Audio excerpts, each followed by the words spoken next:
Nous fêtons la consécration des serviteurs, la consécration des anciens d'église, la consécration de l'élève pasteur. Il y a un élève pasteur, il y a les anciens d'église, il y a les diacres et il y a les huissiers.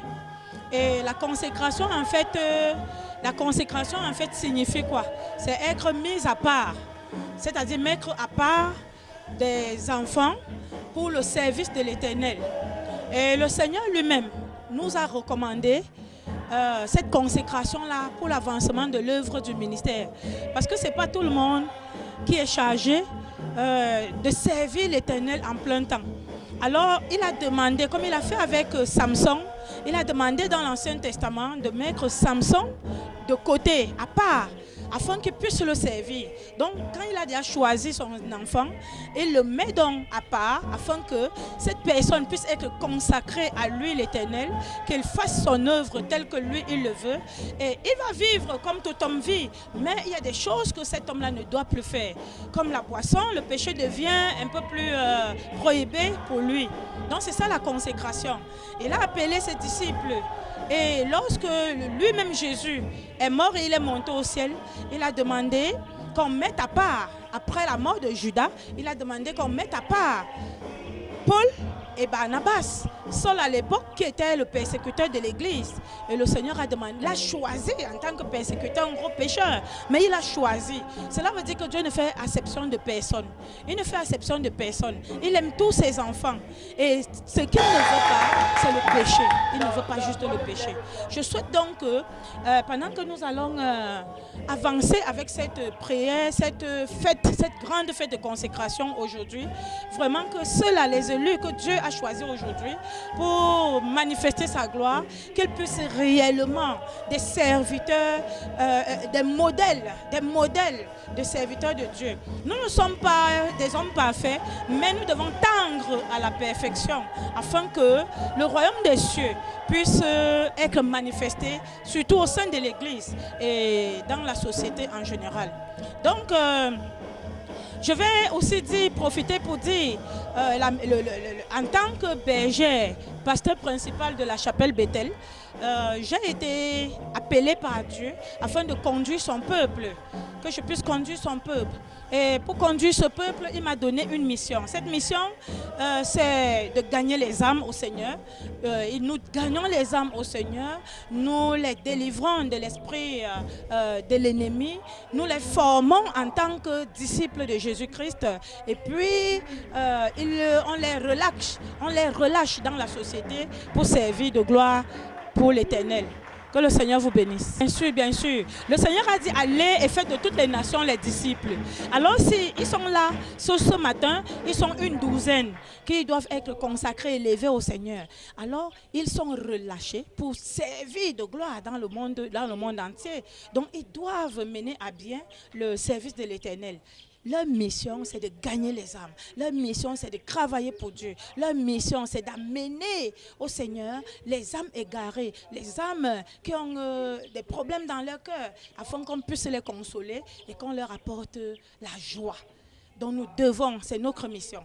Je suis sûre d'une chose, c'est qu'au travers de l'obéissance et au travers de la foi, alors de ces hommes et femmes, le monde sera gagné. Le monde sera gagné. Oui, tout de suite là, nous sommes en train de passer, ils sont au niveau de l'adoration. Juste après, ce sera le message du jour.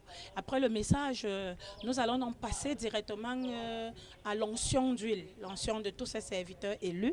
Et puis, on va les habiller. On va les habiller. Et juste après, ce sera les réjouissances. Et le reste, c'est l'agapé. La consécration, déjà dans le plan social, c'est quoi? C'est que pour qu'on te consacre, tu dois d'abord vivre la vie de sanctification. Tu dois accepter Jésus-Christ de Nazareth comme seul Seigneur et seul Sauveur. Et puis donc maintenant, accepter de vivre la sanctification. Accepter de suivre Dieu. Que tu suives Jésus-Christ dans l'obéissance, sans murmure et d'une manière prompte. Et tout à l'heure, quand on va les consacrer, ça veut dire qu'ils doivent rester pour le service de l'Éternel. C'est des gens désormais qui seront sanctifiés.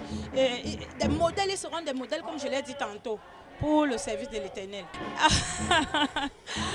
Être appelé à Dieu ne veut pas dire tu dois venir absolument et que tu vas trouver beaucoup d'argent.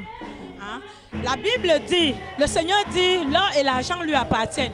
Mais cet or et cet argent n'appartiendront aux enfants de Dieu que s'ils vivent dans l'obéissance parfaite avec Dieu, s'ils gardent une bonne alliance avec l'Éternel.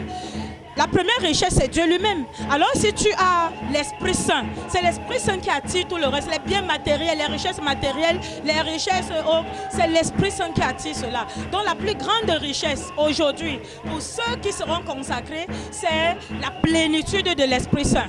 C'est ça la plus grande richesse. Donc ce n'est pas les richesses matérielles, c'est spirituel. Oui, pour ceux qui ont encore beaucoup de chemin à faire, je les appelle à venir. Ici, à la chapelle Bethel, on reçoit toute catégorie. Vous avez des problèmes, venez. Vous avez des problèmes spirituels, venez. Vous avez des problèmes dans la société, venez. Nous sommes là pour vous consoler, pour vous délivrer, pour vous libérer. Quel que soit le problème de tout un chacun, le Seigneur nous a donné le pouvoir de guérir les malades. Le Seigneur nous a donné le pouvoir de ressusciter même les morts. Le Seigneur nous a donné le pouvoir de consoler les cœurs brisés. Alors je vous appelle, venez, quel que soit l'endroit où vous vous trouvez, venez à la chapelle Bethel. Nous nous trouvons à la rue Mfou, sur la rue d'Mfou, à partir d'Awa Escalier, c'est 100 francs. Le lieu dit premier entrée carrière. Vous viendrez et on vous accueillera.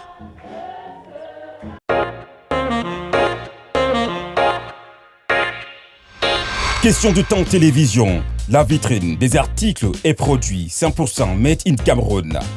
Chaque jour, chaque minute, chaque seconde, Question de temps télévision vous donne l'opportunité de découvrir toutes les nouvelles productions au Cameroun faites par les Camerounais pour satisfaire le monde.